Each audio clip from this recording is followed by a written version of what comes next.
Good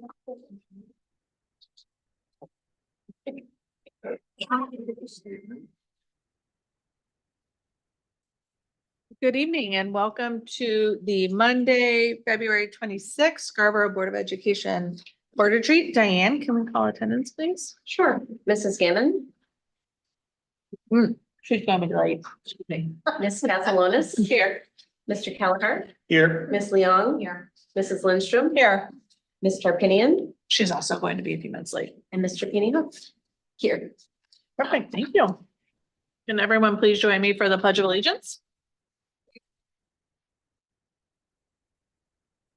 Allegiance To the flag of the United States of America and to the republic for which it stands, one nation, under God, indivisible, with liberty and justice for all.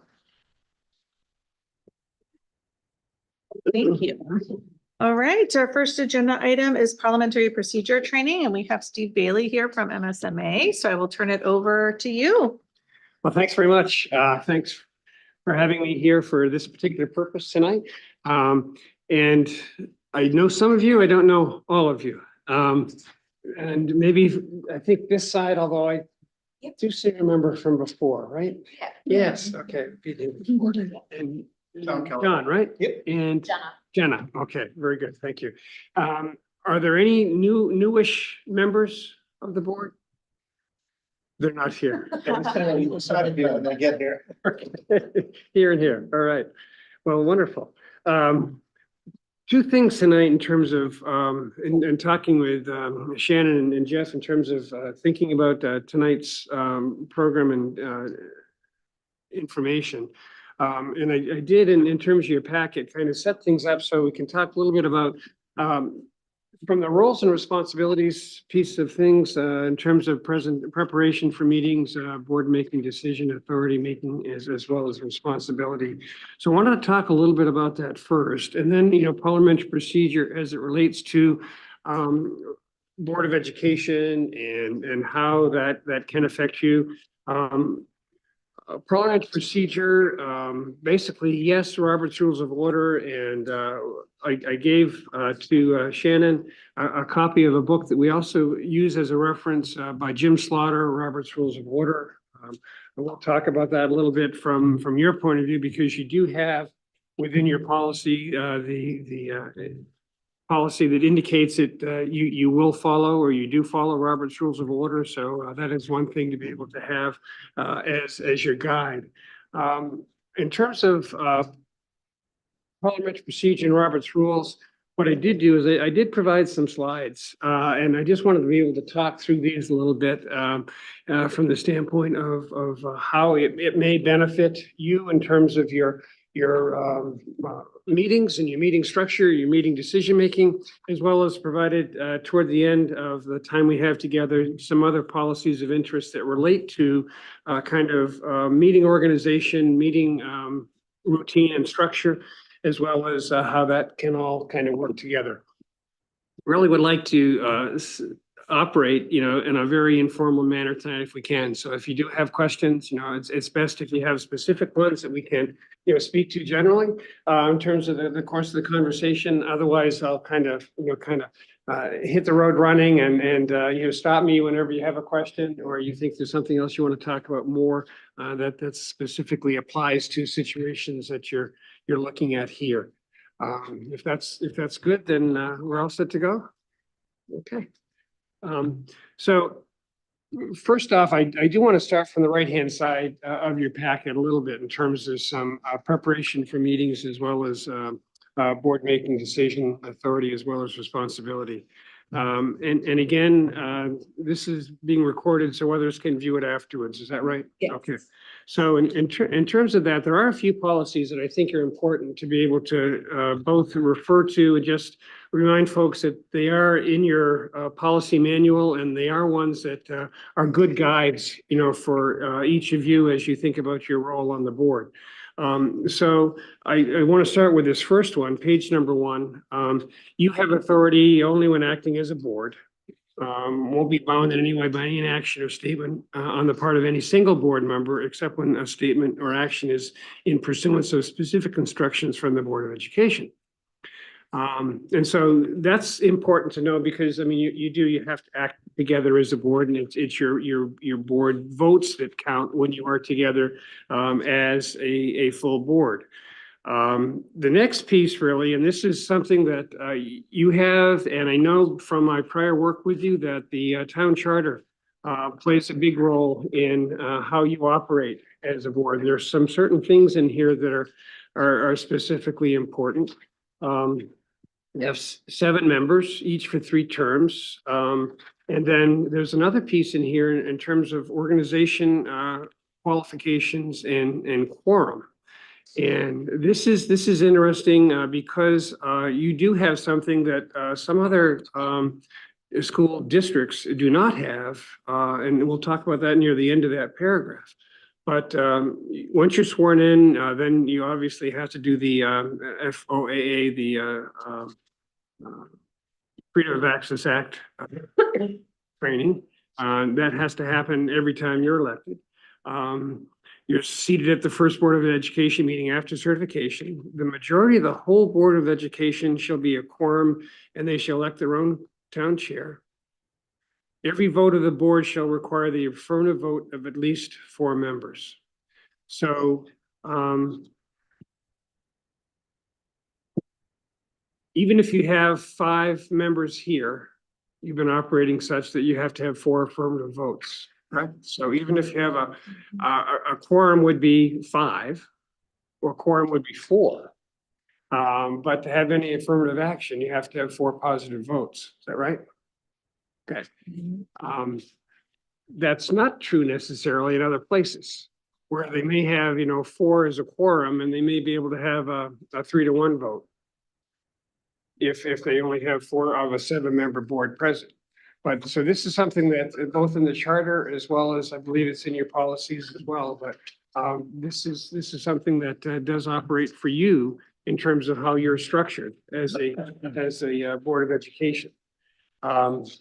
So I wanted to include that because that's important as it relates to your parliamentary procedure as well. Other things that are important there, we'll refer back to as we get going through parliamentary procedure itself.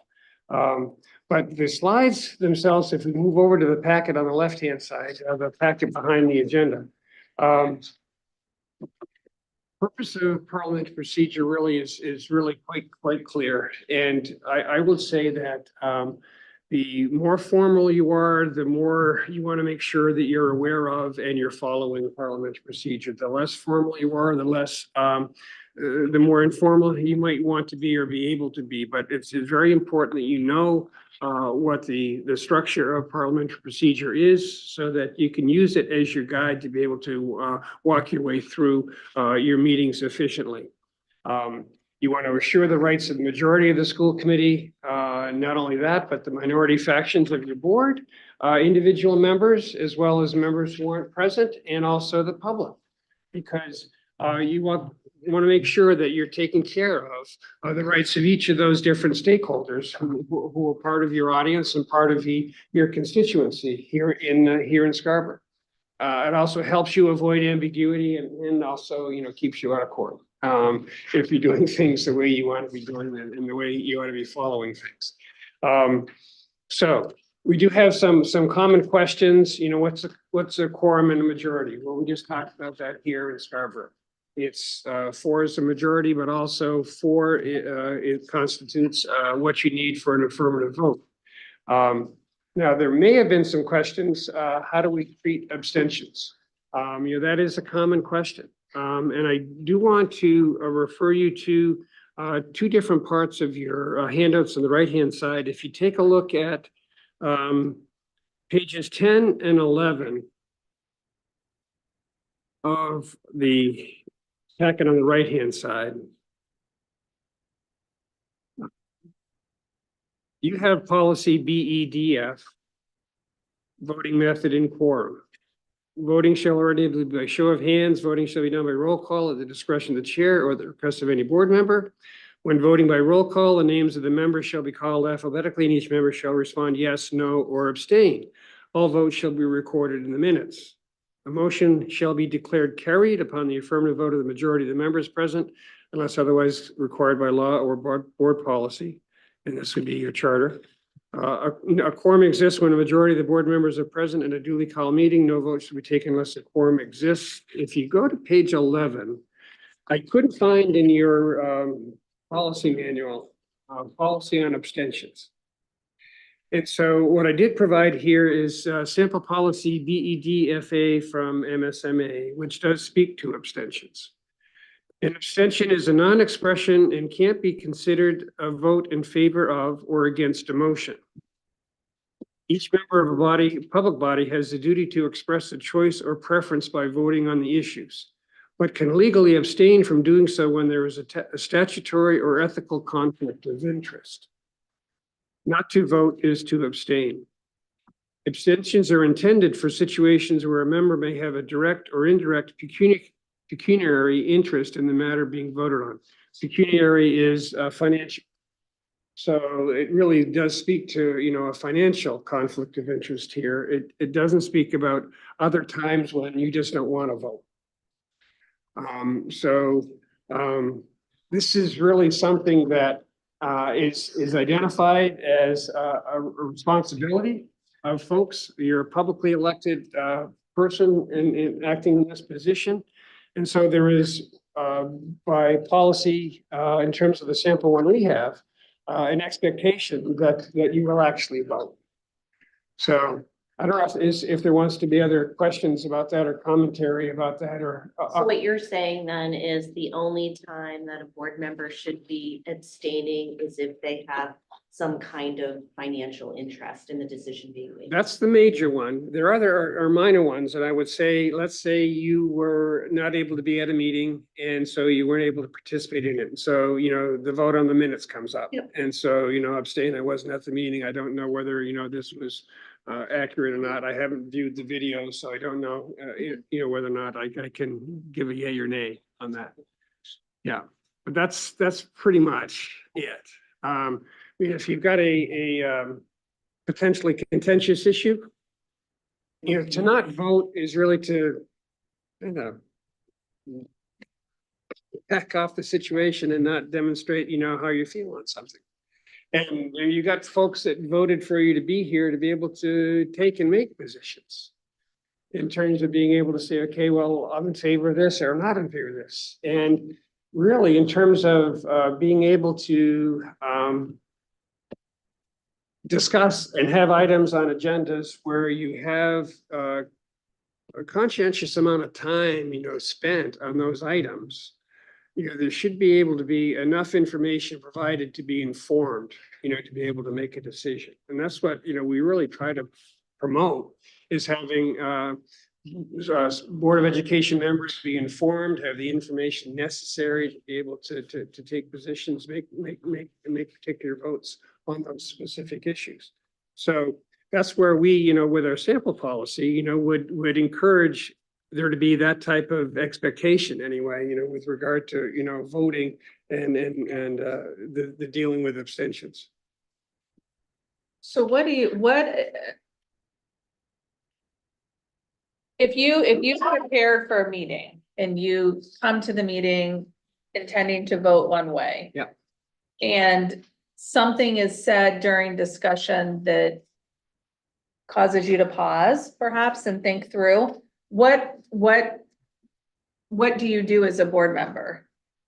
If that happens, and then I say as the chair, I call the vote and you're not quite ready. And if there's more than one, or even if it's that one person, it has does take significant pause in terms of, well, this is new information and I'd like to be able to consider it, in a more thoughtful way. There would be the ability, unless you're time bound, with regard to having to have a decision made, that night, you'd be able to make a motion to table the item. And so you may table it or postpone it until a later time so that information could be considered by folks that perhaps weren't ready to consider that type of information that's been placed on the table. But in asking for a recess, would that be appropriate if someone just needed a minute to kind of gather themselves? like maybe perhaps they don't quite need a tabling and maybe it is a time bound, you know, or maybe they just need a minute to kind of gather themselves. Is asking for a recess acceptable? I don't know, it's kind of like, as I think about the legislature, it's kind of like, okay, we want a minute to caucus. Yeah. Yeah. Yeah, at the same time, though, I mean, as board members, you're coming each individually with your own points of view and, you know, from people you've spoken to and the information you have in your head about, you know, the specific topic. I think, you know, providing time for other people to speak. I want to go back to and yes, it's I don't know that I've seen a recess used for that particular purpose, but it's possible. Yeah. Because I mean, you can make a motion for a recess and have a second and we're going to recess, you know, for 10 minutes, you know, be able to, you know, think this through. At the same time, I'd hate for, personally speaking, I'd hate for that time to be used by factions of, you know, the Board of Education to create allegiances or any other type of alliance, you know, in terms of, well, take a recess for 10 minutes and the person talked with 3 different people in terms of how they're, I mean, the conversation, the discussion can continue, you know, as long as you want. And to go back to your point, I think you all come to a meeting with a certain level of preparation for the information you have and people you've talked with, and you're coming with kind of a thought of how you think you're going to be voting. And there's another policy you have, and I do want to refer you to it as well, because it does speak to how you work with one another.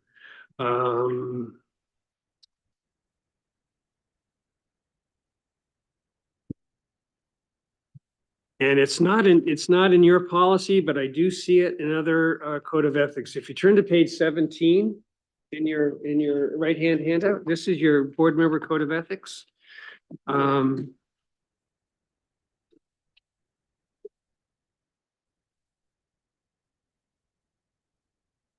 They're in other code of ethics. There's a statement typically in there that says,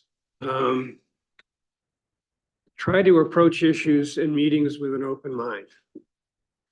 So that the idea of coming to a meeting and yes, having the idea in terms of where you're thinking about a specific issue, but there is going to be information that will be presented and proposed that may alter, you know, some of your thoughts as it relates to the specific issue.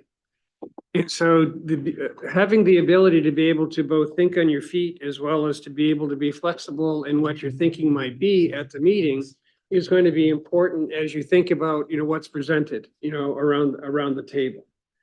And so that's one of those things in terms of, okay, not having a fixed mindset as you come into a meeting, but really think about, okay, well, what is going to be presented? This is the information that I know. But the potential is that I may hear something that I may not have thought about before. Mm-hmm. And so that's really one of those things about both thinking on your feet as well as, you know, be ready to okay. At the last meeting, the superintendent was asked to go back and, you know, be ready to present this information. That information has been sent out, you know, for kind of preliminary thinking about things before you come to the meeting. And then as that gets discussed, there are different questions that come up about it.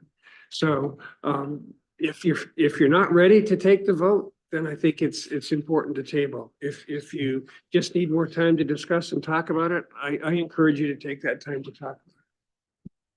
That was a long-winded answer to your question about can we take a recess?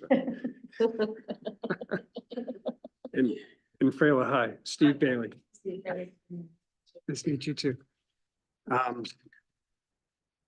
So other questions about abstentions?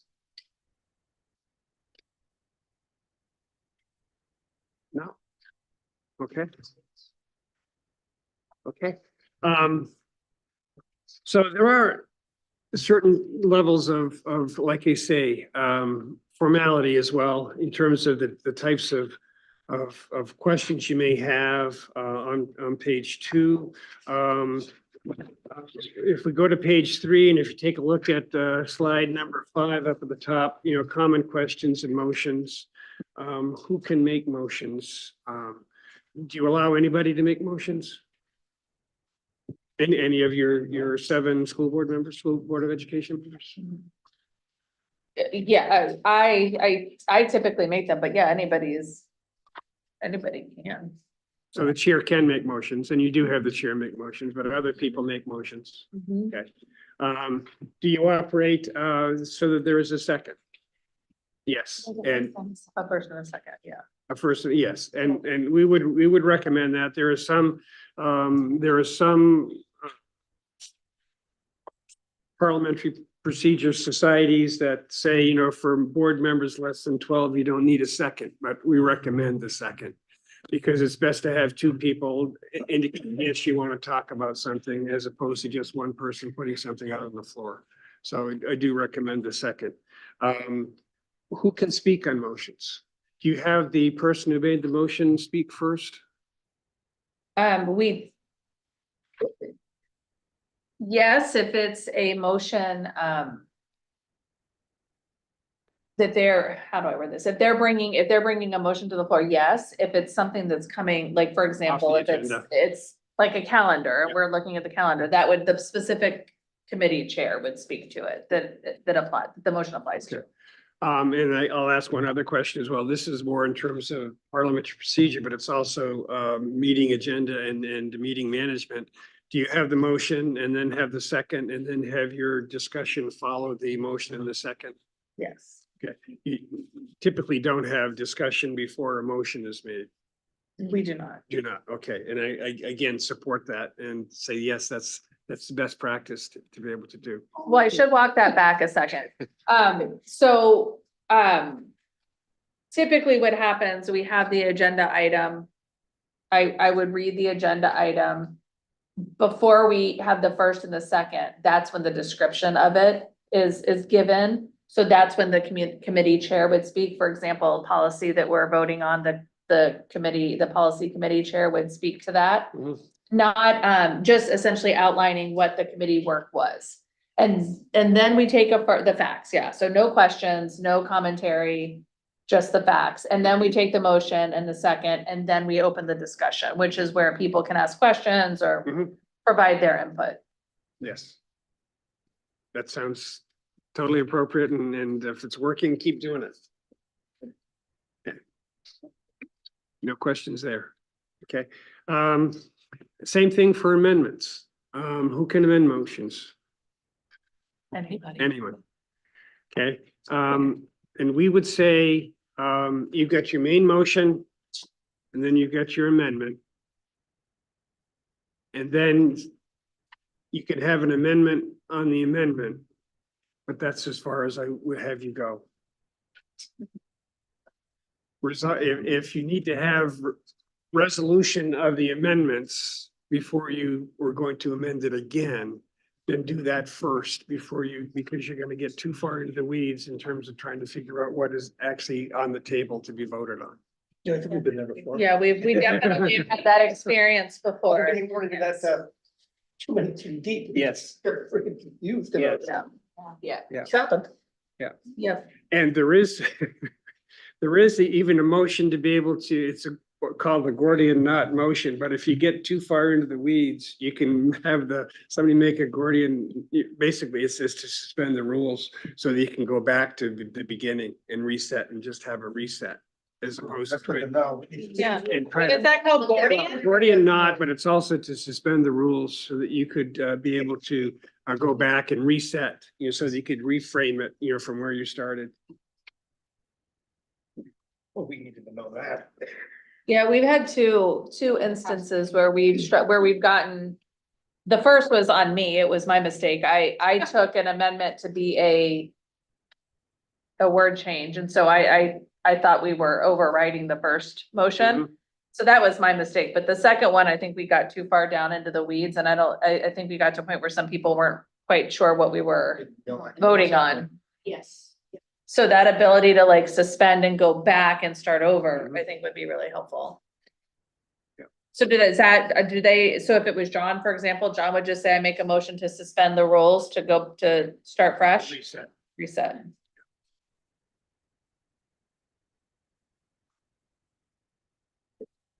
And that would start you back through again.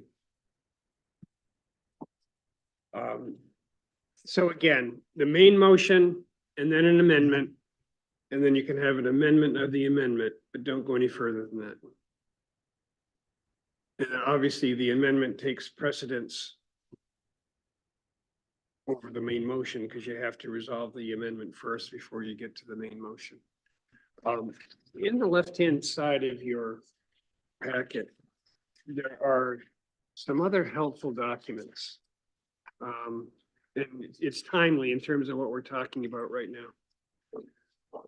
But processing motions in Robert's rules, and this first page, a member makes a motion, another member seconds the motion, the chair states the motion. This is also good practice of making sure that the chair states the motion so you're all clear as to what the motion is and what you're discussing. You discuss or amend the motion, the chair restates the motion and calls for the vote.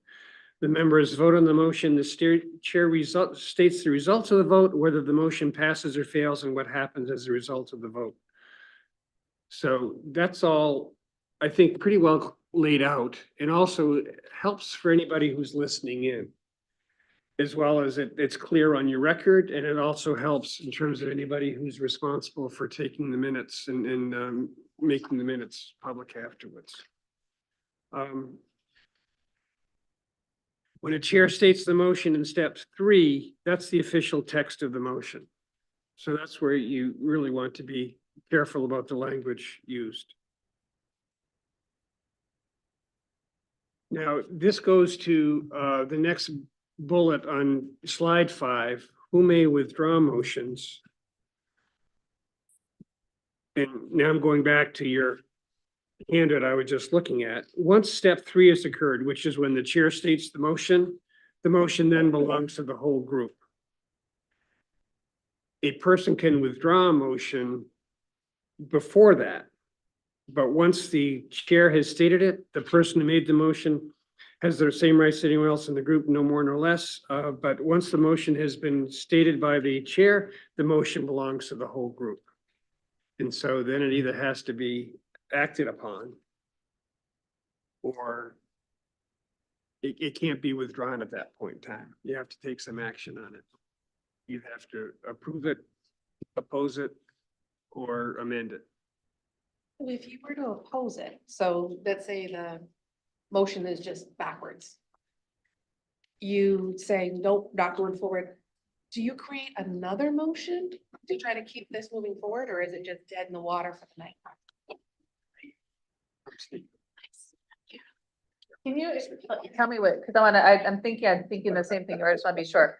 So if I made a motion, let's just say, and it wasn't worded the way I wanted, but I didn't say anything, and we voted it down, how would we keep that process moving forward? Is that- Could you restate the Yeah. motion? You can In a make a different new way. motion. Okay, so you could do that. You can make a new motion. What happens if the motions are already on the agenda? Meaning that we've said, this is how we're gonna lay it. Do you have to do an adjustment to the agenda? No, if you wanted, let's say you had a motion, item on the agenda and it was voted down. There could be a motion to reconsider. And so during the same meeting, there could be a motion to reconsider that item. And then, based on, and I think it's a person who voted on the prevailing side would have to make the motion to reconsider. And you would be able to do that and then either reconsider that motion or it would be to restate the issue. Thank you. Okay.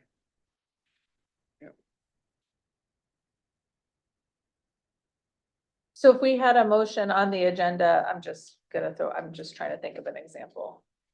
If we had a motion on the agenda to approve a policy, let's say, and or to consider a policy, whatever the wording is. If it was voted down, but somebody wanted to because the wording wasn't wrong, whatever the reason is, they voted it down, but someone wanted the board to consider the policy. Even though it's not specified on the agenda, someone could bring it. This is a terrible example I came up with, but I'm trying to think through an example of this. So if there was, Well, the reconsideration would be of the same motion. same thing, Well, we just what, any motion, doesn't matter what it is. So let's just say anything. that came in Anything. And we voted it we down. voted it Doesn't down, matter what it is. right? We could reconsider Yes. something along the same lines, but we could change the wording up a little bit if You we, could, because you could amend the motion. because we need it to pass. Yes. But If we that's voted the goal. something Down 7-0. We wouldn't, I mean, what would you, that's where you would. When they reconsider that, you would start over, what would you do? Well, I think like how I think of this is sometimes people, like I'm thinking of town council. Sometimes there's a motion on the floor and then a counselor amends it and that amendment gets voted down. But then you go back to Back to the motion. back to the original, right? And then it's usually, Then you can do Pass, another right? or you can do another. yeah, but what you're asking is if someone says no to the motion. Like, or we all say no to the motion, but we still want it to move forward, which is something separate. So this might be one of those, like, probably shouldn't open the can of worms, but I'm gonna. Yeah, yeah, So back in the day with the mask stuff, yes. if we had voted it down and then brought it back up because we wanted to shift something in the way it was phrased, Mm-hmm. that's what I'm thinking. Like, can you bring it back at that point to say, okay, so the language that was brought forward, we don't agree with it. We agree that this is what we should be doing. Or we think that this is what we should be doing. Yeah, Bring that motion forward and then have that conversation. right. So you could kind of maybe move to the middle of something. Yeah, So the whole notion of reconsideration, and it's clear in terms of our discussion here, if you, in your book, when you get there, Shannon, page 78. Reconsider is one of the, interesting motions in terms of dealing with things that you need to reconsider, but this is, instead of saving the best for last, we have a motion to reconsider. You won't find a more confusing or convoluted motion. However, it has its uses. Specifically, the motion to reconsider is designed to allow an assembly to revisit a motion, whether adopted or rejected, within a certain time frame. While the motion that is the subject of a motion to reconsider is often a main motion, various subsidiary or incidental motions may be reconsidered. Some motions can only be reconsidered depending upon the outcome of an earlier vote. So I mean, their whole is a whole, it's really situation by situation that you would want to take a look at. And both to be ready for, but some of the things you can't just anticipate. And so you just, in terms of having the idea of being able to reconsider something at a meeting is something both to know about as well as say, what do we do if? So that would be kind of a planning for the future.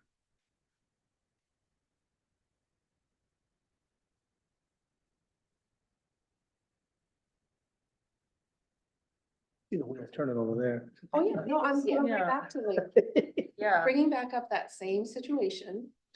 Because we had voted on all three phase levels, 4 phase levels Mhm, at once, mhm. we could have done reconsidered it to break it into pieces. Right, because yeah, It was too big. It was because, too big. yeah, because we were on the, Was it a no vote? it, Did it end up in a no vote? It did end up Yeah. in a no vote. yeah. But we were considering individual, well, we didn't know at the time, individually, we were all considering the K2 schools, Mhm, mhm. but we voted on it as a district. Mhm. So we could have, I know exactly where you're going, and yes, and afterward, we all understood that we were all thinking of the same thing. So in that case, you could have reconsidered the motion. The motion could have been represented. Someone could have made an amendment to the motion Gotcha.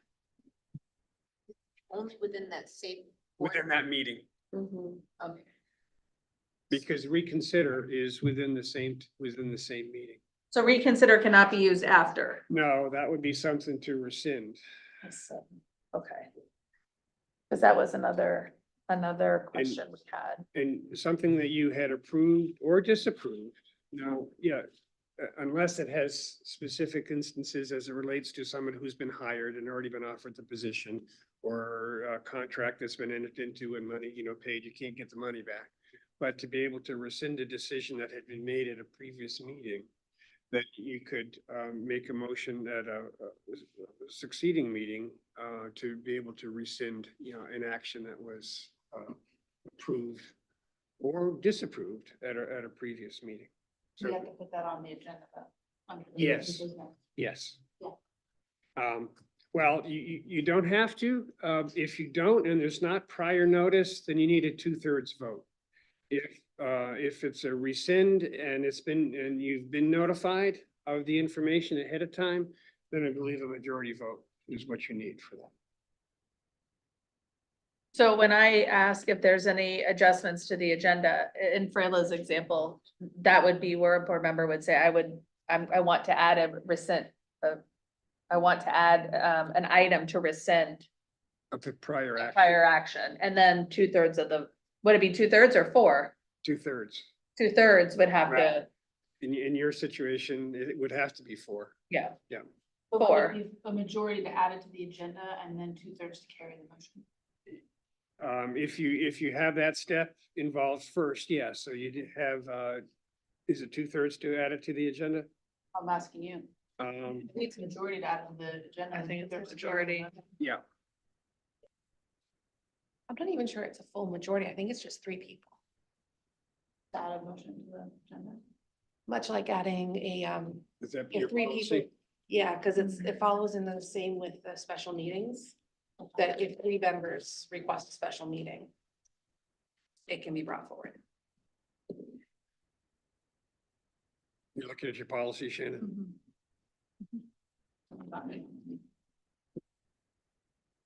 You finding it, Diane? Not yet. I'm in the policies. I haven't quite looked. Probably would be under agenda.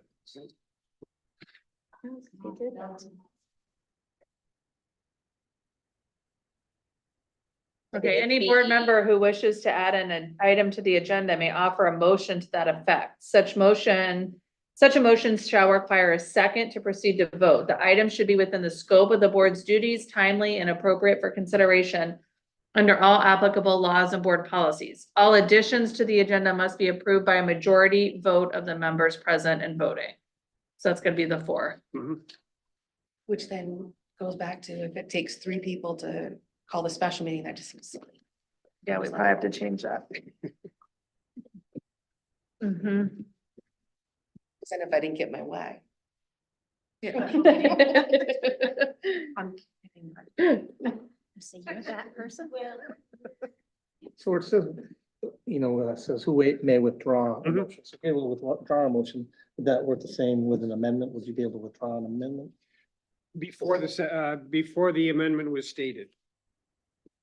So let's say the same thing with a motion. You had the motion, the motion was made, there was a second, the chair restates what the motion is. Then an amendment was made, because now it's, the motion is with the body. The amendment's made, the amendment gets a second, and then the chair would restate the amendment. Prior to the chair restating the amendment, the person who made the amendment can withdraw. Okay. So I actually haven't been doing step 3, so I'll have to add that in, because what I do is I read it.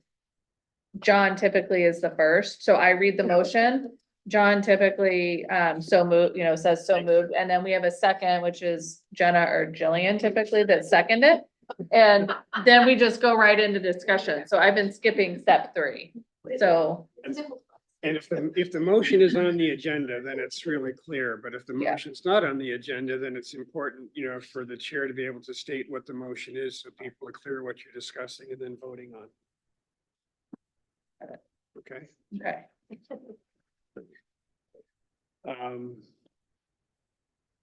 okay, let's continue through this particular handout.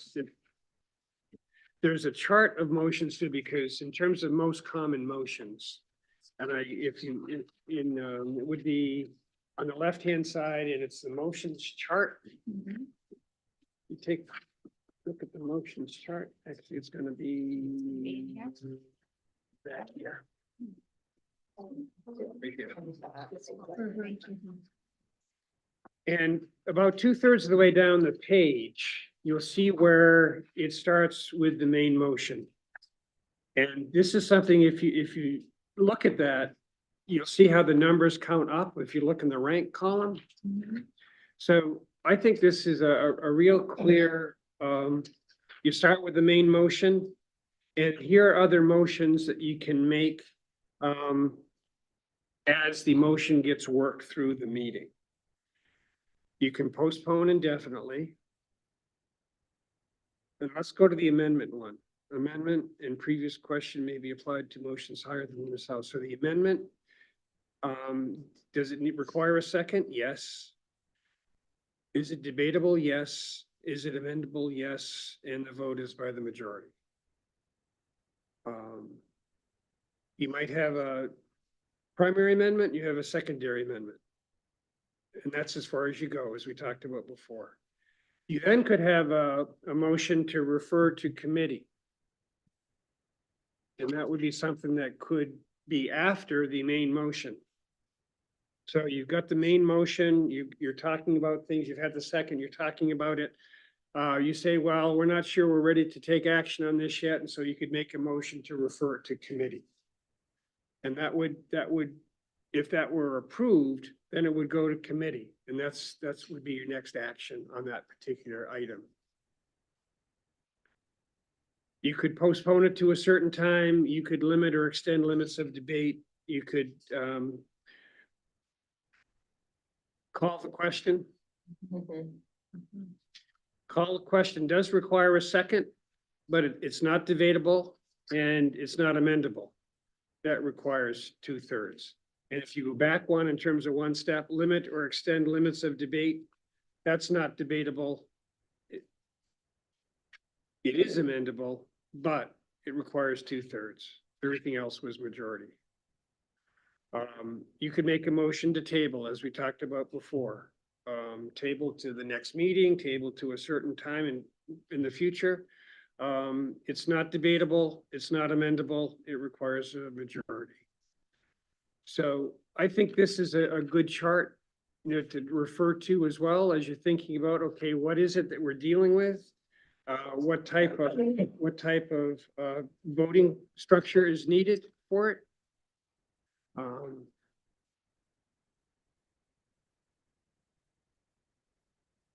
What is call the question? Call the Apologize, I don't. Call the question basically is you're ready, you've had debate, yeah, and someone makes a motion to say, okay, I'd like to have us vote now. Oh, all right.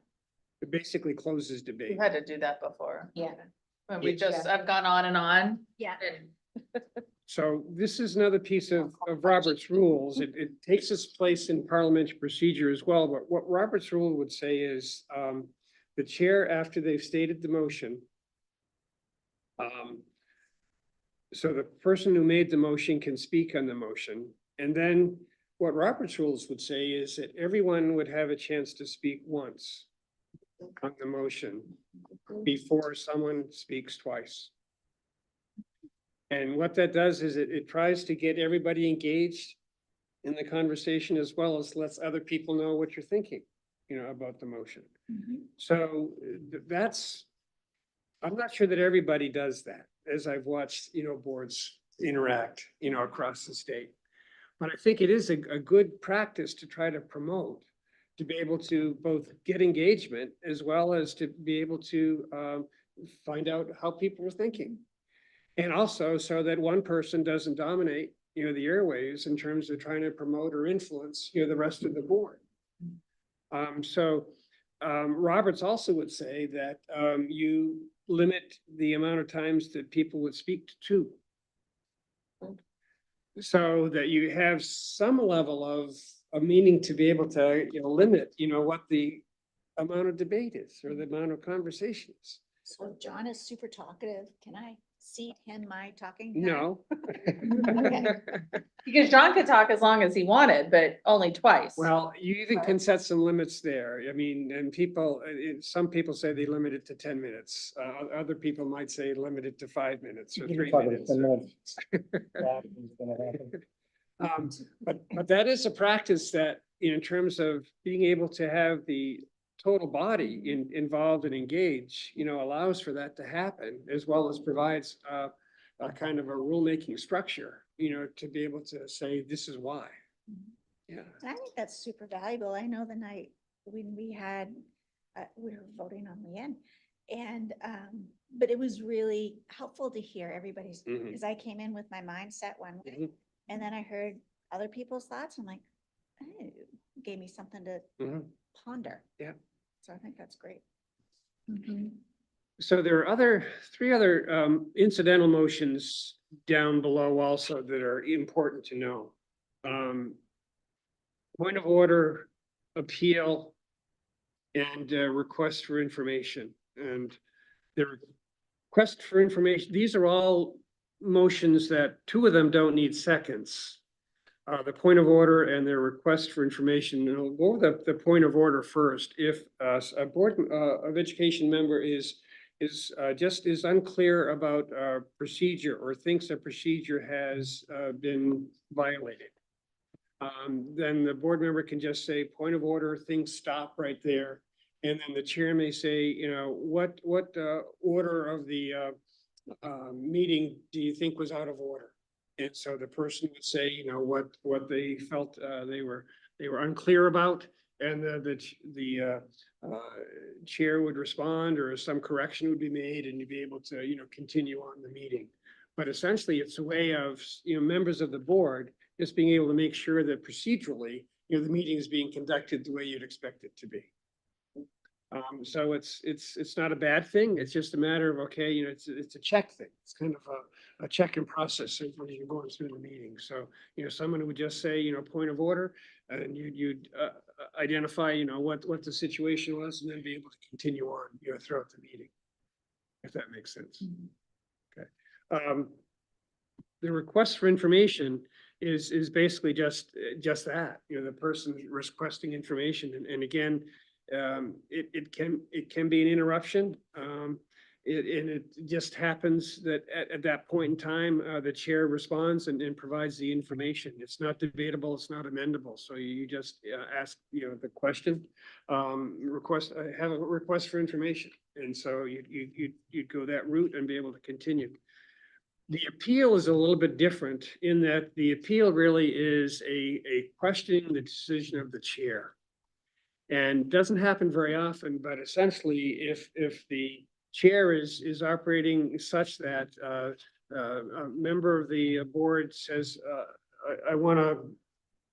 I appeal your decision. I appeal the decision of the chair. And in that particular instance, it does need a second. And whether it's debatable or not depends on what the situation was. It's not amendable, and the vote would be a negative vote, meaning that it would have to, the body would have to agree that the chair wasn't doing something correctly, and so they basically would go against the decision of the chair. I say it's not used very often, but it is one that can be used in a place where it can interrupt what's going on in terms of the process of the meeting. Most all the other ones, you have to wait until a motion has been acted upon, or you can't interrupt. But these three incidental motions are ones where you can interrupt if something doesn't feel like it's going the way that you feel like it should. And then those bring back motions at the bottom of the page, we talked about reconsider, we talked about rescind. Those two both require seconds. Amending something previously adopted, that requires a second. Taking from the table requires a second. The reconsider one, whether it's debatable or not, that's going to be a case specific. Rescind is debatable. Amending something previously adopted is debatable. Taking from the table is not. And then you see whether they're amendable or not. And the two that require majorities are reconsider and rescind, take from the table. And there's a subsection note down at the bottom of those four motions. The rescind, as I said, it's a majority vote with previous notice, 2/3 without notice, or majority of the entire membership. So, that would be 4 to be able to do that. So this motions chart, I think is helpful just as a kind of a sidebar. If you kind of had it with you, just to say, okay, what's the order of motions that we need to consider as we move through meetings? The next one in that particular series of documents, basically, it just provides a flow chart, which I like, with regard to motions. Would you like me to provide the one I made? You can put it right in here in this. I wish I had had this Yeah. before. Because it deals with main motions, amendments, as well as secondary amendments. So this is another, I think, a nice graphic that they'll be able to utilize. Probably a silly question. Is the chair allowed to be a second Yes, thing? yes. Chair can second, chair can make motions. Yep.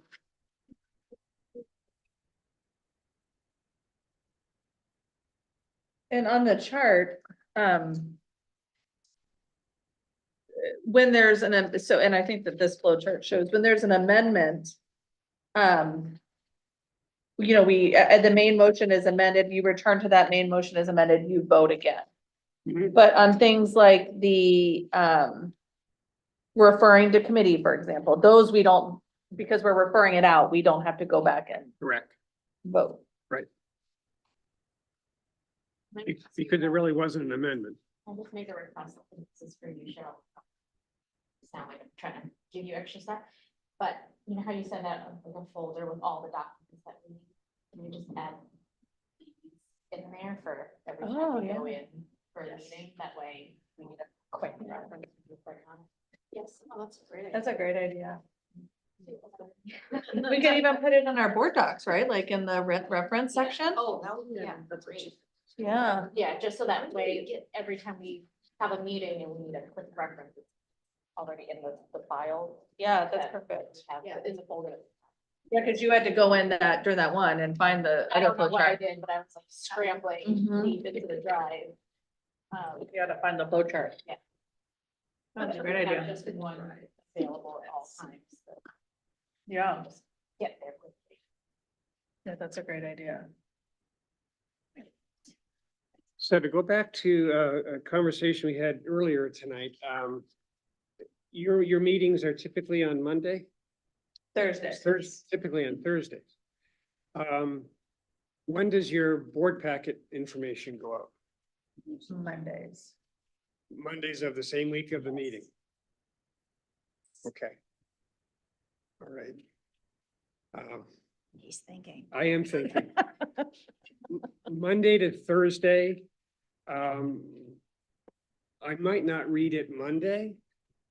I might get to it Tuesday. If I get to it Tuesday and I had a question. What happens with questions that the superintendent might be able to answer before the meeting?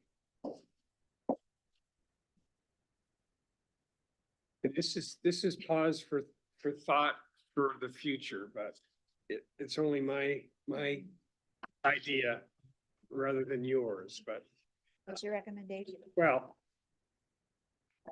In a different kind of workshop, one of the things that we talk about is communication between the board and the superintendent.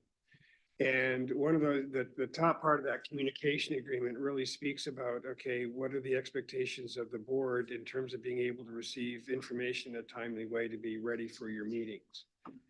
And another part, the bottom part of that communication agreement is it speaks about how the superintendent can be ready and be able to respond to questions that the board might have. So if, for instance, you were to receive your packet of information and you had a question, the we would recommend that if you have that question, you would be able to get that to the superintendent 12 to 24 hours before the meeting, that they'd be able to have the chance to be able to research or explore or do what would be needed to be ready, to be able to provide expanded information at the board meeting when you come together. So in order for that to happen, a lot of boards that I work with have the information come out not 3 days in advance, but 5 to 7 days in advance. So that there's greater opportunity to be able to have the board members read through the information, be ready to discuss it. Because as I said before, you want to have informed board members, coming to the meeting. So you aren't surprised, or you aren't, kind of curious about things that get, suggested, because you might not have had a thorough chance of being able to go through the information. So I think, I would just recommend a little bit longer time window to be able to have the information be ready for you to be able to review it. And then if you have questions, ask the chair, ask the superintendent, so that if there's clarification that can be provided, or there's a request for additional information prior to the meeting, before you all come together, that request can be made. And if it seems like that also could be helpful for the rest of the members, then an additional burst of information could go out to the full board to have you be ready for what the conversation might be, when you actually get to the meeting. But those are really kind of under the auspices of trying to create the situation so there aren't surprises once you get to the meeting. So that if you got to the meeting and all of a sudden you had this question based on the information you read in the packet, and then you get to the meeting and you wait for the meeting to be able to ask your question, sometimes that can delay. And sometimes that also puts a monkey wrench into, what the thinking might have been in terms of being ready to be able to act on an item or act on an issue. So I don't know how that sits with how you've operated. And then I'm looking at Jeff's face too, as I make the suggestion in terms Working of, on my poker face. in terms of, earlier preparation of the materials, because I know sometimes it's really a scream to get, the things ready to be able to get out, for the board to be able to have, for the meeting. Well, I think go ahead. I was gonna say, my question is, do you find that to vary depending on whether a board meets once a month or twice a month? Because different districts do that differently as well, right? And you meet twice a month? Yeah. Yeah. I wouldn't say so, because even in some of their policies, they would say that, notification, would be 5 days. The typical preparation and notice of meetings would be 5 days, and in some cases it's 7. And 3 typically is for special meetings, versus your regular meetings.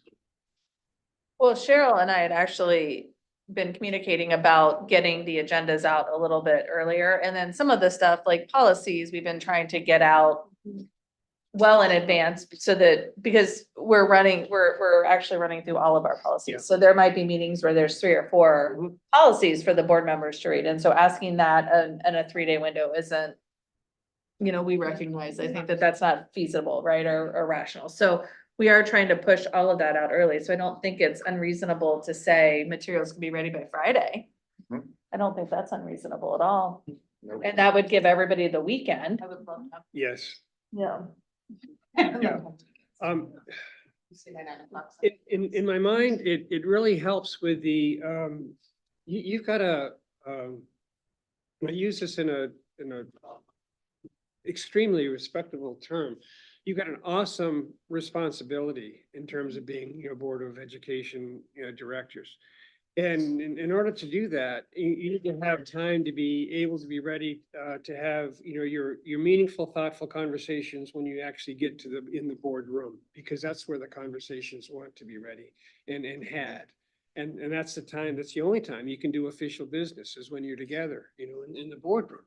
So to encourage everybody's readiness, for having those meetings, a few more extra days, I think, you'll see a difference potentially in your feeling of readiness, for being at the meeting. And so those questions that you might have, they could be asked on a Monday or a Tuesday and still have time for the assistant superintendent or superintendent to be ready to be able to say, okay, I got this question from so-and-so and it's important for you all to know. So here's additional information that might be helpful for your thinking, or that information could be brought to the board meeting itself, for additional conversation. So.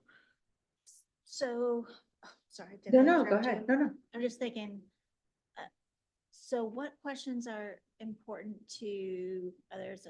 Is there a type of question that's important to ask ahead of time? Like, I just come with my questions. So now you got me thinking like, I should be asking these ahead of time. Is there a distinction between what type of question? Like, I hate the thought of having all the questions asked behind the scenes, so then the public can't see your thought process or hear your thought, whatever the right word is. I mean, I can think of like, if we're talking about new hires, Yeah, that may be a yes, question that we have. that makes before- sense. Yeah. For the actual day of the meeting. Okay, I'll talk about that in just a minute, but I think if there are questions that you think that if you raise that, that it would benefit other people also knowing that level of information because it's really more like additional background information that would be coming forward as opposed to things that you want the public to hear. And the other part of asking the superintendent or the board chair those questions even can be reported out, as part of your meeting conversation in terms of this additional question came up as I got the packet. And here's more information that would be helpful to your conversation or your deliberation. Again, that's, transparency as well as, but you're trying to be, fully knowledgeable about, being able to make the decision. The conversation about new hires, what typically is provided for teachers or administrators when their name is brought forward for a new hire? Is any level of information provided? What kind of detail is given? So generally in the agenda, it will state where the person went to school and received their degrees, how many years' experience that they have. So a kind of a shortened, Yeah. shortened resume, Kind of a Yep. mini- where the person's been, And their pay, like where they'll fall on the pay scale typically is in there, if it's a stipend, their stipend amount would be in their name. So that's typically what folks are asking for is some level of knowledge, because if you're not on, everybody isn't, and everybody can't be on the search committee, and typically, it's not typical in all cases for board members to be on interview committees of certain level of staff. And so you're not gonna know, and you really are gonna be dependent upon, with a high level of trust, from your assistant superintendent and superintendent in terms of the names of people that are being brought forward. And so there's a level of expectation that the person that's being recommended is going to bring value to the district. They've been vetted, and they're coming to you with great confidence that there'll be a help to the district.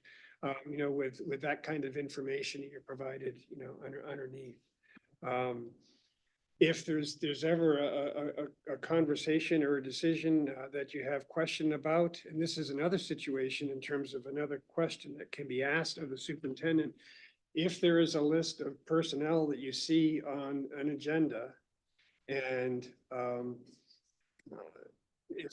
if any single person has a question about any person that's being nominated for a hire, that the time to ask the question about that person is before the meeting, so that the superintendent and the chair know about that the question, what the levels of concerns are, because if there's ever a situation you want to avoid is that kind of question coming up at a public meeting, and you end up with angst as well as little bit of embarrassment in terms of what's the conversation going to be. So that's one of those types of questions that once you see the agenda, that's the time to ask the question of the superintendent. Say, I've got information that I really would like to talk about and don't know if this shouldn't be, talked about in executive session versus, in terms of the public session.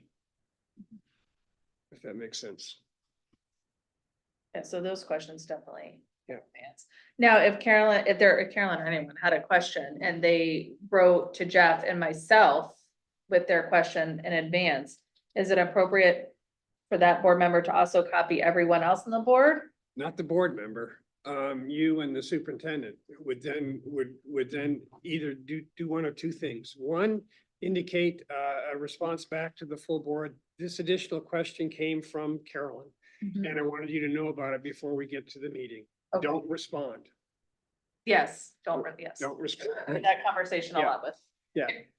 The other situation would be the question comes up and then Jeff said, oh yeah, that's good information and people should know that before we get to the meeting. The question would be there as well as the response in terms of the additional information, along with the statement, don't respond.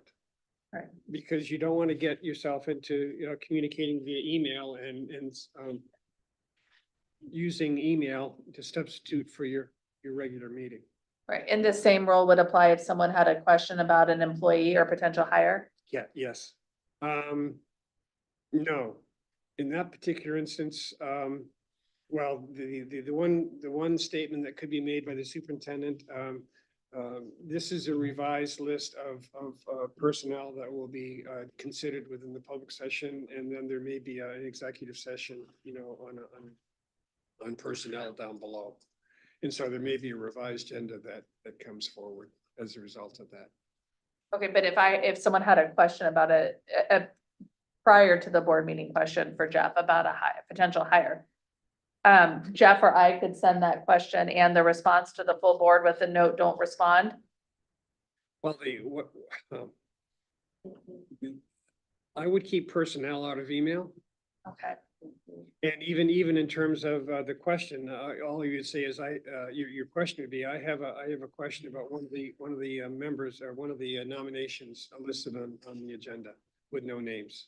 okay, And then you'd see revised agenda, with an adjusted list of names.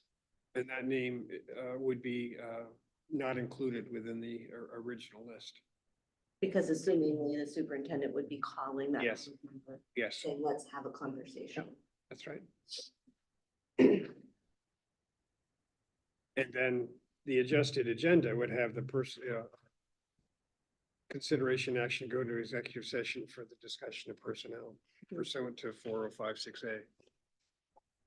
so that adjustment, I just want to be sure I'm clear, so if I had a question about a potential employee and I wrote to Jeff and Jeff called me and satisfied my concern with our conversation, I would still want to put an executive session No. on the agenda? No, Oh, okay. If you're Okay, all I'm set, satisfied, if we're you're good, satisfied, you're good. okay. And the agenda goes forward as it's printed.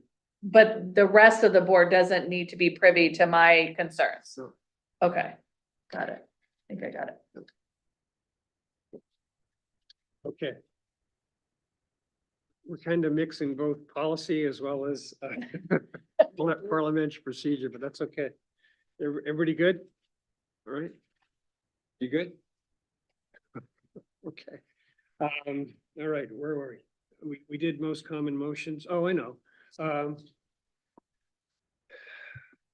There is a policy in the back. I'm still on page 6 now, most common motions. I'm looking down at recess and adjourn. And I want to go to your policy. It's on page 12.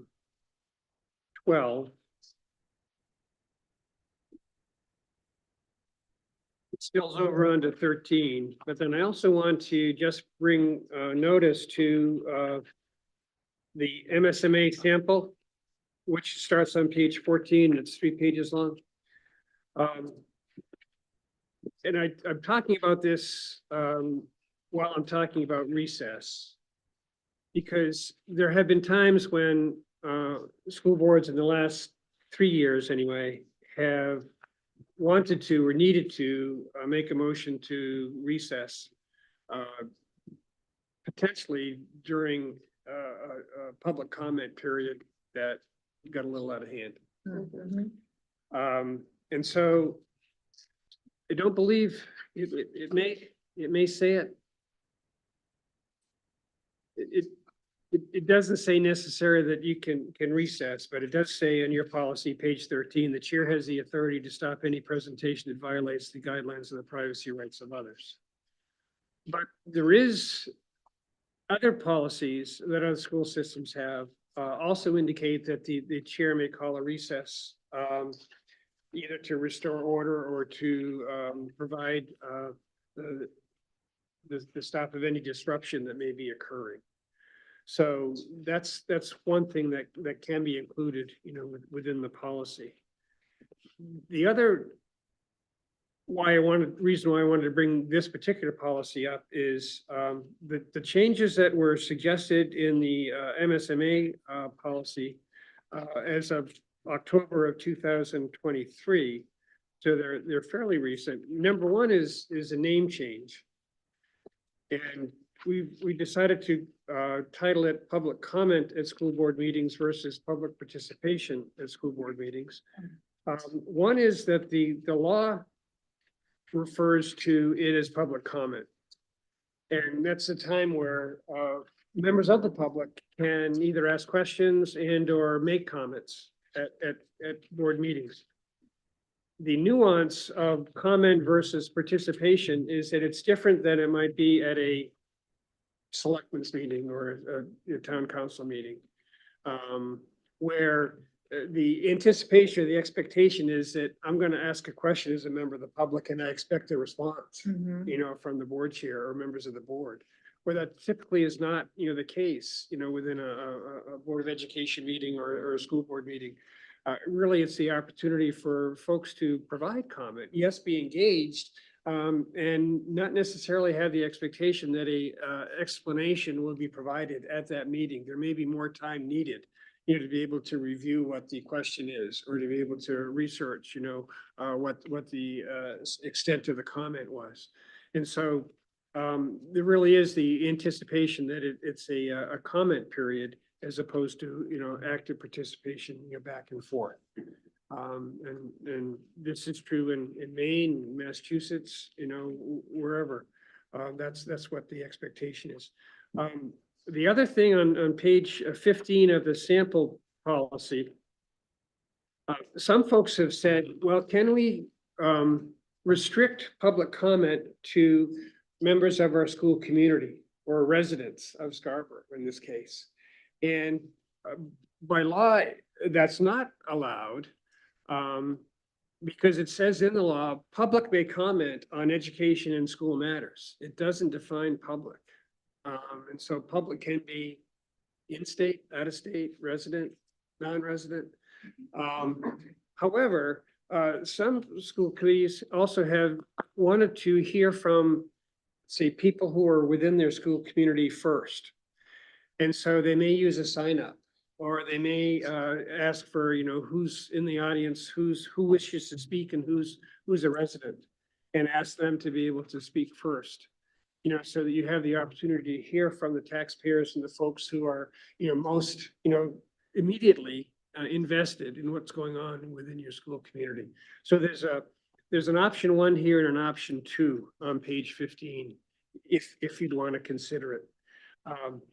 The other important change that's different from the policy, and you have statements in there that are similar, but there's one change as a result of a federal court case, and it's on page 16. It's at the top of the page. It's 3C.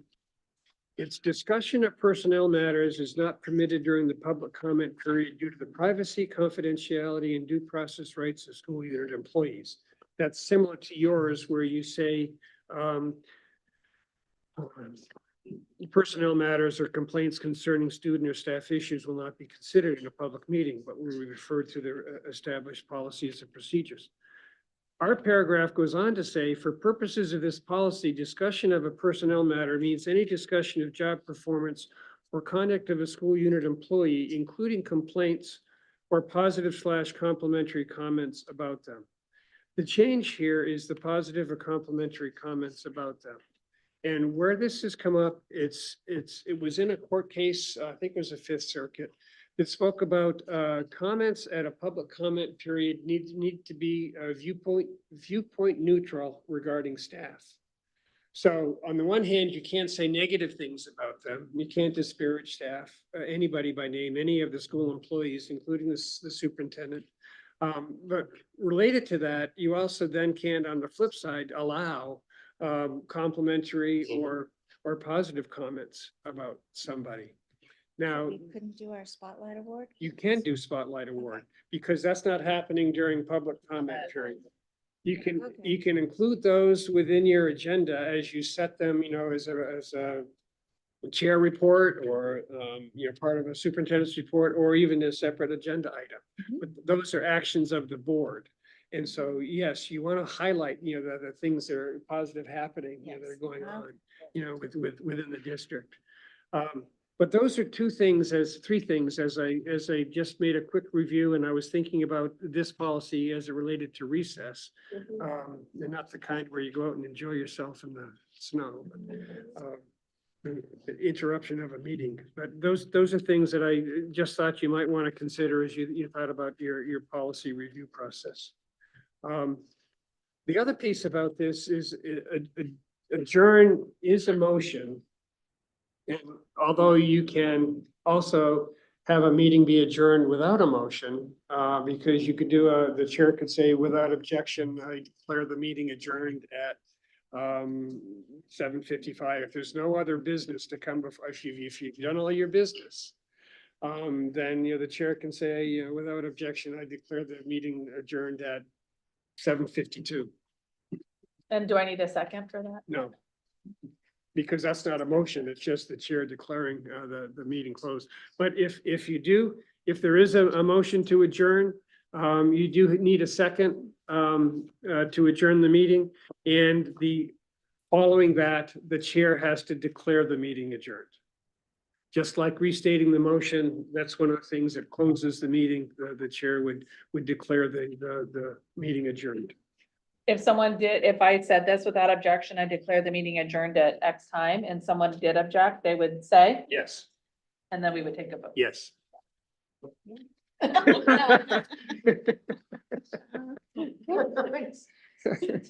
So we don't need.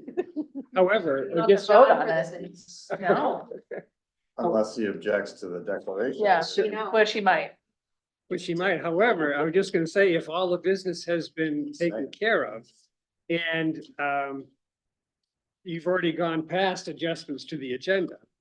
Hmm. And so there's no opportunity to be able to add anything else, but on your agenda, do you have an other at the end? I hope you don't, but, We do not. okay.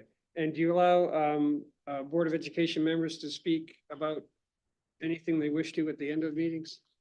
Absolutely not. Absolutely. We don't have that. I was gonna say, thank you very much. That's good. I'm glad. I support that.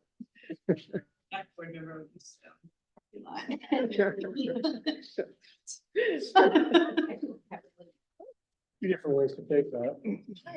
Well, it's interesting you asked that question because the town council has it on their agendas, that opportunity for counselors to speak. And so we've been looking at ours and, I mean, we didn't talk about that. We didn't bring that up. But it did cross my mind because the like I said, the counselors have that and it's their opportunity to say whatever they feel like they want to talk about, right? Which could be anything.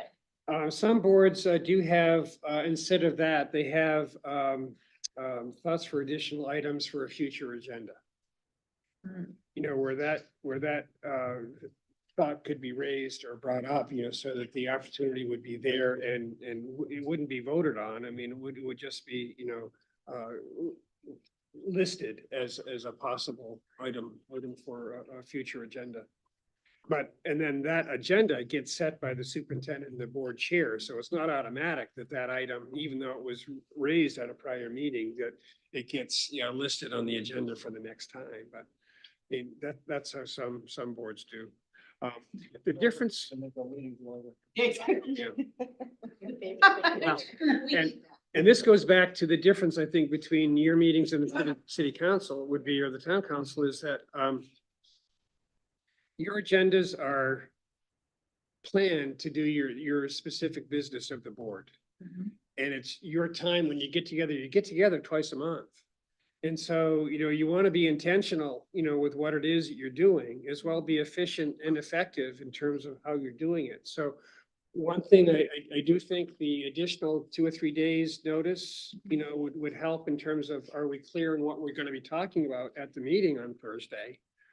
And then from Thursday to the next meeting, you've got 2 weeks to be able to, put things together again, to be able to plan for your next meeting. I guess the next thing I would ask, are both meetings, both business meetings, regular meetings? Are they required that by charter or by your policy? Do you ever use one meeting as a business meeting and the next meeting as a workshop meeting? We do that. Yeah, we do that. There's one meeting a month where Oh, the we have a workshops. workshop prior to the board meeting. Yes.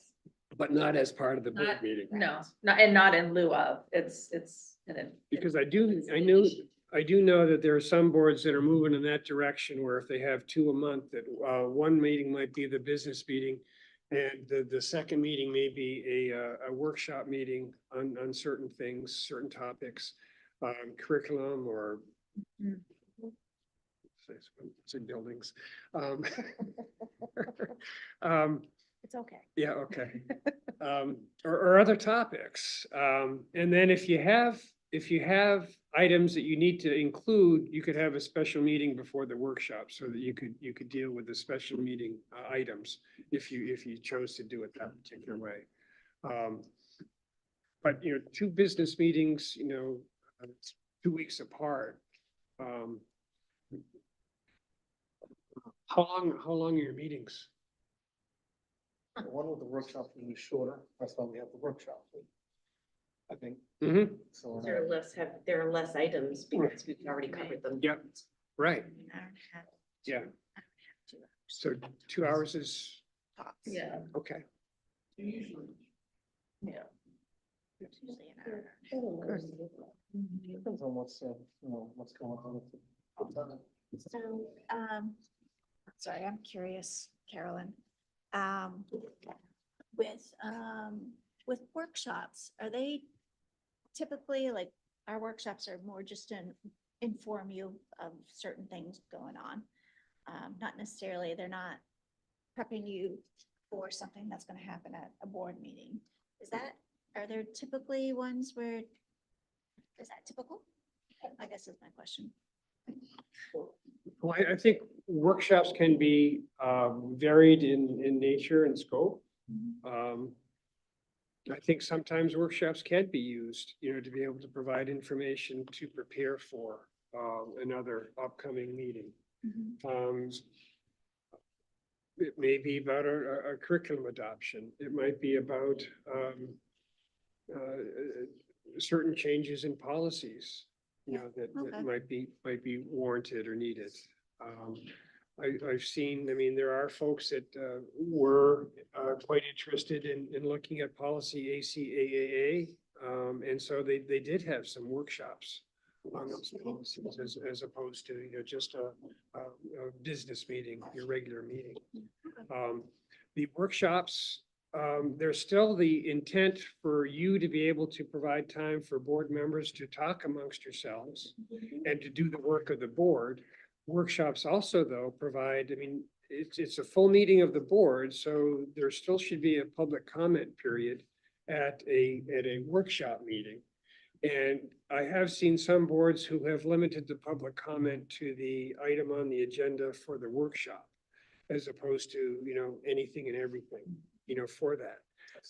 But it does allow for the And you can contain it, I mean, meaning in a positive way, you put some boundaries in terms of what the container is for public comment, but a workshop can also provide opportunity for public comment.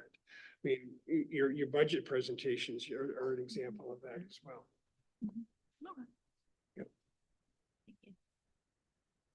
Can you combine your workshop and your meeting into one so that you don't have to do the pledge of allegiance twice, the comment period twice? And You then can. twice? You Just can. do them both? That's a good idea. Yeah, that. You can. Also because I never remember to adjourn it. Well, I look at the one. And how you would list it would be, item number 7 is a workshop. And I've seen it down there, workshop with Steve Daly, from MSMA, for a board workshop. What if we do the workshop first? It'd just be item number 1? Yeah. Or 3 or whatever Right. after we call agenda, call the roll. Yeah. Yeah, that's Do a hybrid, or you could alternate, Right. brilliant. business workshop. That's another Yeah. model that. Then we would need to move the public comment. Yes, after the workshop. After the workshop. Public comment. And again, you're not limited unless you are by policy where the public comment, section could be, because, I mean, you could do public comment after the workshop, you could do public comment before the workshop. In there. Because if it's combined, it wouldn't have to be special for that. Then if they already Mhm. sat through the workshop, they had Yeah. comment, they already know what we were, had already Exactly. discussed. and- So Right. yeah, on our agenda format, it would just be number 3. So call the meeting to order pledge of allegiance workshop, Then put the rest of it. then everything else Then underneath. we would say that Cheryl's missing out on all this good stuff that's gonna see her on the 2 different agendas, 2 different, everything, so. What other aspects of parliamentary procedure are you thinking about? I heard that sigh. Questions. What's that? I said, I'm sure I'll have questions and then, after. Good to know, though. Yeah. You're all good to know, it's good stuff. Very helpful.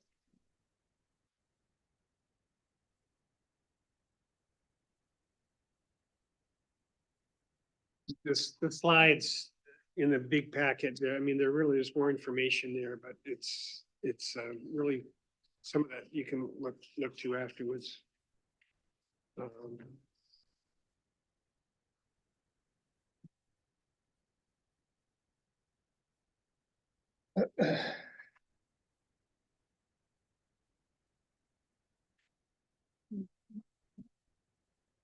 Oh, here's one.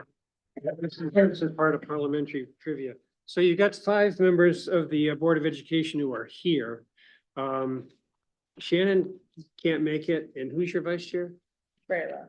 Rayla can't make it either. Can you have a meeting? Really? Well, the majority would still be here. But there'd be nobody who was. in a- Majority's here. You're here. I can do it. So who calls the meeting? Jillian. Any member can convene a meeting if the majority is present and the majority approves. You'd have to have a meeting, You- you take- to approve the meeting without the chair and vice chair, and then you carry on business Yes. using the policy, which gets you to the. And obviously you'd have to, use the full agenda, but let's say, one was sick and the other one was out of town, you have to cancel. I mean, depending upon what the items are on the agenda and whether or not, you want to, I mean, that's a decision you'd have to make, but it's possible. Obviously, subject to local charter and bylaws, but I mean, you'd have to have at least 4 of you here, Yeah. because you need 4 for any vote. Any affirmative vote. Okay. We talked about quorum for you.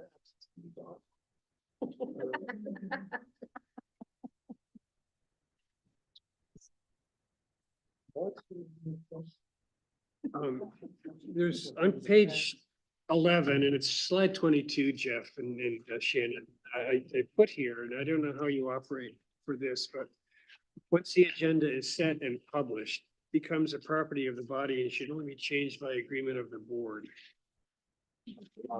And I talked before about an adjustment to the agenda after a question had been raised. Do you ever do, and I had seen this and we had used it in South Portland way back when, but we had published a revised agenda if item needed to be added, at last minute. again. Do you ever do revised agendas? Yeah, we've done that. That's happened. It's not very common, but. No, and you try to avoid that. Yeah.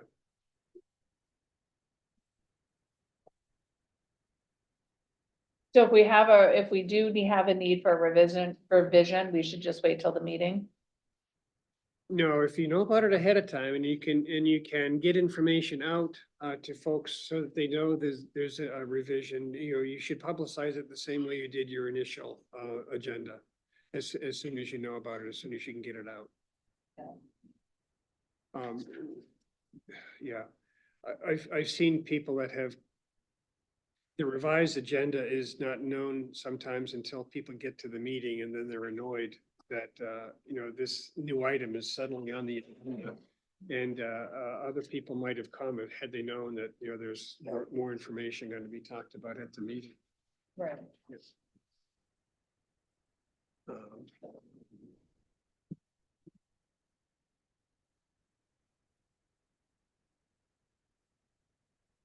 So there are other things here too on page 14 of the parliamentary procedure. I guess I'd ask the question too in terms of your agendas. Do you use consent agendas at all? Consent agendas, let's see, you go to page 15. Slide number 30. Consent agenda is not having to do with non-controversial items. So things that either reports or even minutes, it could be even listing of nominations or let's say continuing contracts. Those types of things, if folks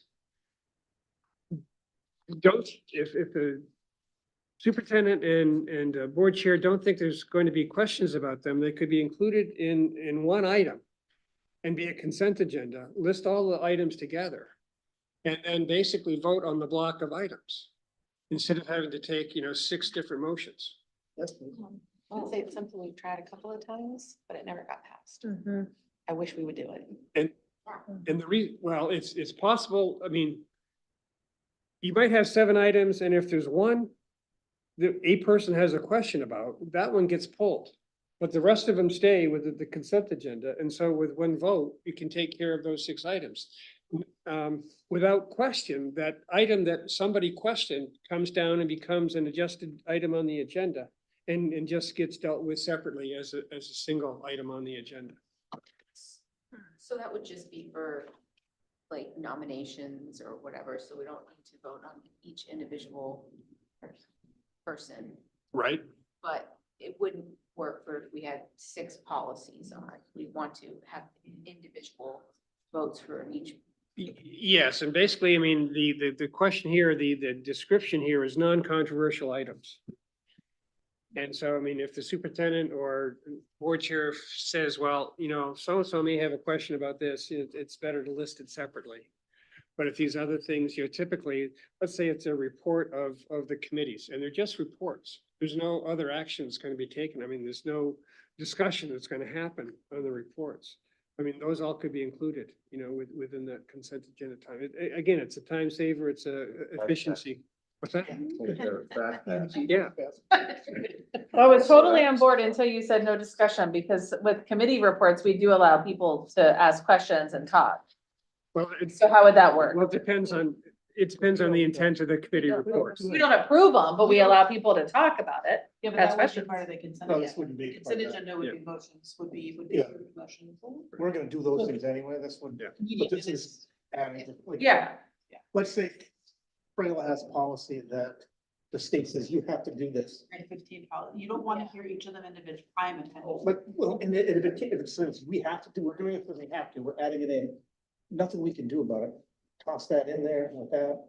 I mean, yeah, you could tell us about it, but So if you back up a page to 14 and take a look at slide 27, and this is reports, where it says you don't need to vote on all reports, just as informational reports.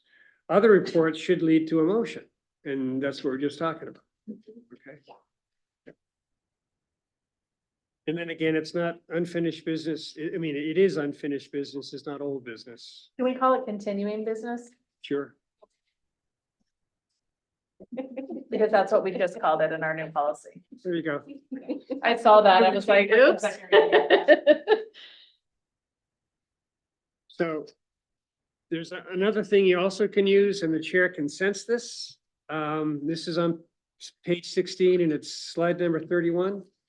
If you sense that there's going to be a unanimous action, you could ask, is there any objection to your proposed action? And then you could say, without objection, the matter is declared to be approved. I don't know how many times you'd ever use that, but I mean, that's a possibility. I like that.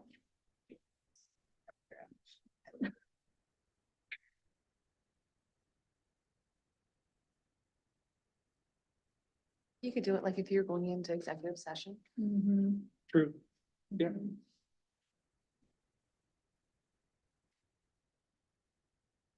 Yeah. You'd still need a 3/5 vote to go into executive session, but So we wouldn't be able to do it unanimously. How do people feel about the consent agenda? I think it's great. Yeah. love it. We're literally between the first and second reading on this right now, so I'm asking right now. So we're putting, I kind of agree with Jillian about, or maybe we disagree now, I don't know. About talking about policies, like I can see lumping together personnel hires and agendas, or meeting notes, minutes from previous meetings. But if we're talking about lumping together policies. That was just one example of one, Yeah. let's say one Yeah. policy came up and says, oh, we don't have any say because we have to Yeah. do it. Well, the second, And the if it's a second second reading, reading. the first reading, I would be concerned about that. Mhm. But a second reading, when there's been Yeah. no discussions for any of the first policies, and I said, Yeah. mandated by state policy, mandated by state policy, you don't want to hear me explain it. Okay. As much as I enjoy talking Yes, about. that's exactly. For hours. Okay. Yeah, as long as there were no comments in the first. And you can pull it Yeah. out on the consent agenda. Yeah. That's the thing with the consent. Right. agenda. It's not a consent agenda, Yep. and you're like, don't want to talk about this, it gets pulled out automatically. and Mhm. like, It goes right on the agenda below that, so you don't lose the opportunity. right. So then I would ask the question, is there any objection to approving the consent agenda if there was something on there that you didn't want on there? Or even a minutes, perhaps you know that you were the first before John and it wasn't John. And you want to say, you want to correct the record, you would say, yes, or no, there is an objection, I want to Yeah. pull it down. So if, so if, No, there's no motion for that.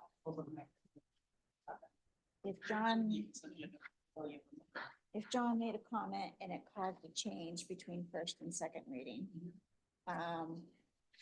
would you still lump it together? You'd have it separate? Yeah, I think the only consent agenda would be for, when we went through first, the only way I would be, Shannon would be comfortable saying that that's a consent agenda, is if it went through first reading with no comments at all, like everyone was good with it. And we didn't, we always bring it back to policy and we'll say, okay, everybody was fine with this. There was no comment, so we're just going to push it through the second reading. Okay. But like our meeting agenda, we've had to talk about it 3 or 4 times, right? Because we keep making little adjustments, like that doesn't feel like it's right, to your point. Yeah, no, I agree wholeheartedly. Thank you. I agree.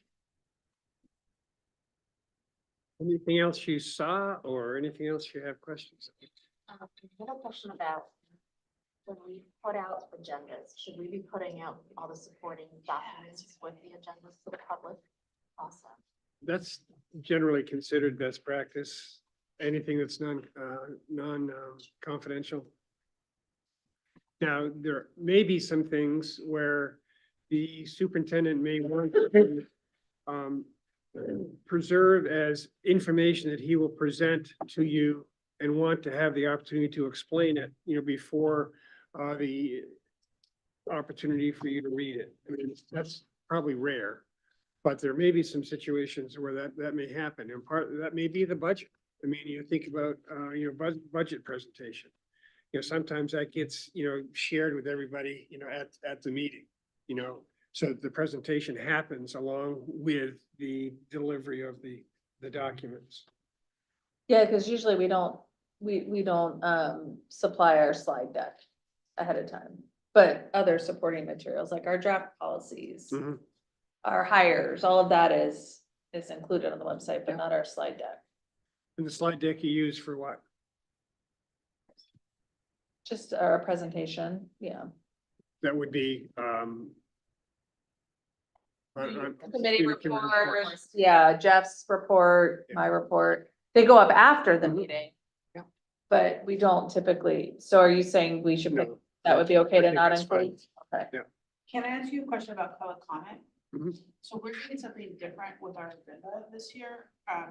Again, we're in the middle of first and second reading.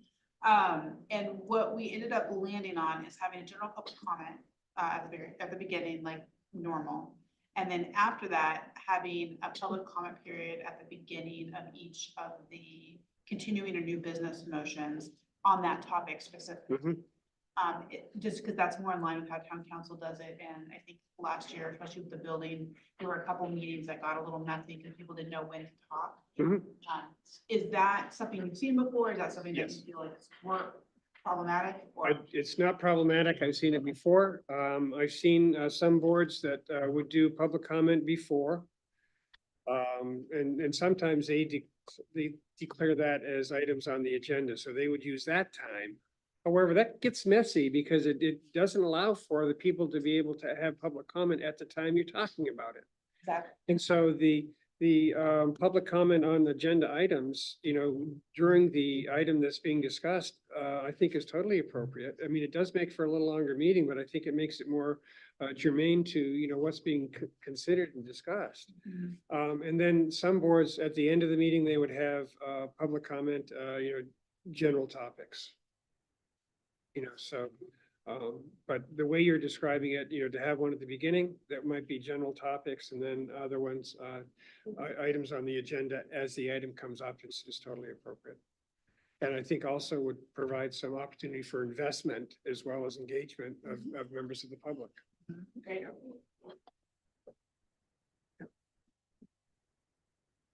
Anything else?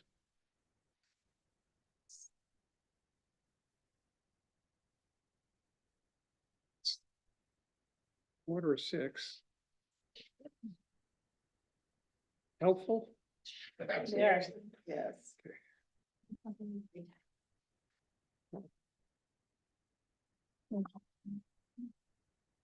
Don't hesitate to reach out if you end up with follow-up questions.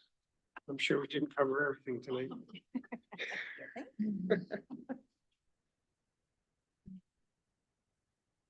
So with the Roberts rules, the chart that has, some of the chart says majority, some of the chart says 2/3. So even though our town charter says before, and we still go by the Roberts rules and do the 2/3 for this For specific. those, yes, and so that would be five of the 7, right? Okay.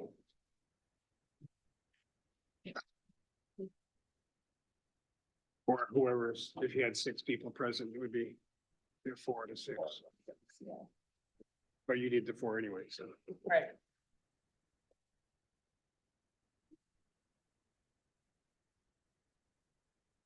Are there any other questions?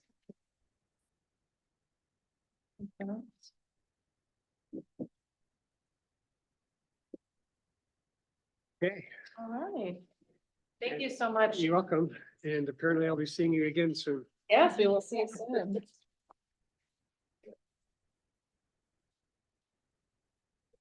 Sorry, I just- this is Glad you got really here. helpful. Okay, I'm good. Glad I did too. Yeah, good. Glad I'm to hear. staying, we're calling a break. It's been a busy day. Verbiage here. Hang on a second.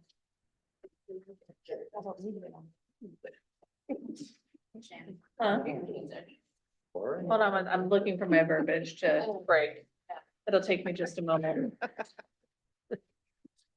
Oh, Well, Is your meeting following a continuation of this one? yes, So you want a motion to recess? yes, but I wanted to use my new word. Oh, Declarative. However, oh, I found it. Okay. Here we go. Is there any objection to us breaking, recessing For how long? for 30 minutes? Okay, great. We are in recess for 30 minutes.